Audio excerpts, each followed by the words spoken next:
Hey guys, Cam here from today'siphone.com, and I wanted to give you a quick overview of one of the apps that's making the rounds today. Everybody's talking about it. It's called Status Board by a company called Panic, and essentially it's this customizable dashboard that you can pretty much add any data you want from any of your accounts, whether it be email or Twitter or your calendar or whatever. You can add all sorts on here. Now this is my own personal preference. But I want to show you how it works. So basically, if you go into settings, you'll see all these different icons at the bottom here. Now obviously these do different things. So you've got a clock. If you want to add a clock onto here, you just drag and drop a clock onto there, and you can add weather. Essentially it's really cool, really responsive, and it's up to you how you want it. So I could take this, I believe this is my email. No, this is the news feed of all today'siphone.com's articles. Now I could actually drag and drop weather onto there, or I could put a calendar there, and you can resize them pretty much to any size that you like, depending on how much space you've got left. So this is my Twitter feed. I could make it really small, drag that down, make my calendar much bigger, or just get rid of it again completely, put it back how it is. Now the great thing about this is like I said, it's customizable, so you can actually create your own. If you've got to do it yourself, you can add there, and you can actually, if you've got a panel URL, you can just create your own panel and just have your own custom data on there. Something that's really useful for companies, because one of the things you can do with this, actually you can share this with other people. So you can hit the share button and you can share this. Let's say you work in a company with 10 other people and you want them all to have the same information on their iPads all the time. You can just send them a status board and everybody's got the same one, which is really handy. You can even beam this onto a projector.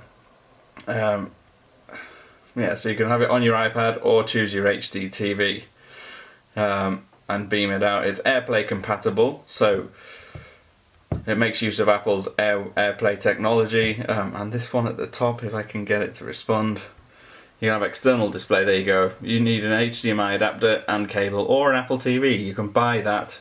Actually, that costs an extra $9.99 or $6.99 in the UK.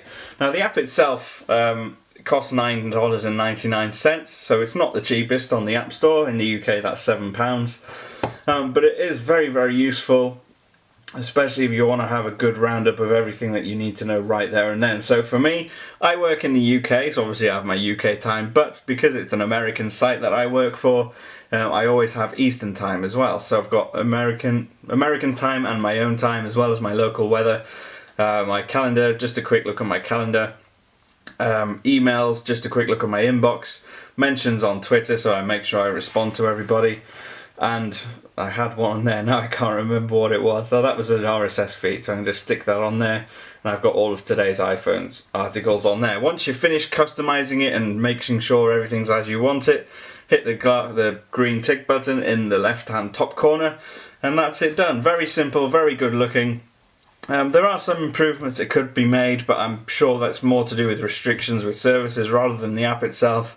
It would be nice to be able to reply to emails directly from the app, and tweets obviously, but then those are restrictions that will be put there by the accounts or services in question rather than the app itself. A little bit more detail in the weather would be nice, and the weather block itself, actually, as far as I can see, or as far as I've seen so far, I haven't been able to adjust the size of that, so it would be nice to have a more detailed, better looking weather bar. And there have been a few bugs. I had a few bugs with my Twitter, taken a while to update with tweets. We were testing it earlier, it took a little while for them to come through, and then at one point the app just crashed. And here's one thing that kind of irks me a little bit as well. If you twist it into landscape mode, it completely disorganizes the whole lot. It doesn't adjust the sizes to match the same layout. It just kind of throws them around all over the place, which obviously isn't great if you like it a set way. But that's that. If you want to download it, you can. I will leave a link to the App Store in the description box as always. But that's Status Bar by Panic. And I'm Cam. I'm at TIP_Cam on Twitter. Feel free to ask me any questions. If you want to ask me any questions about this, completely understand, because it's not a cheap app. So feel free at TIP_Cam, and as always, I will see you again soon.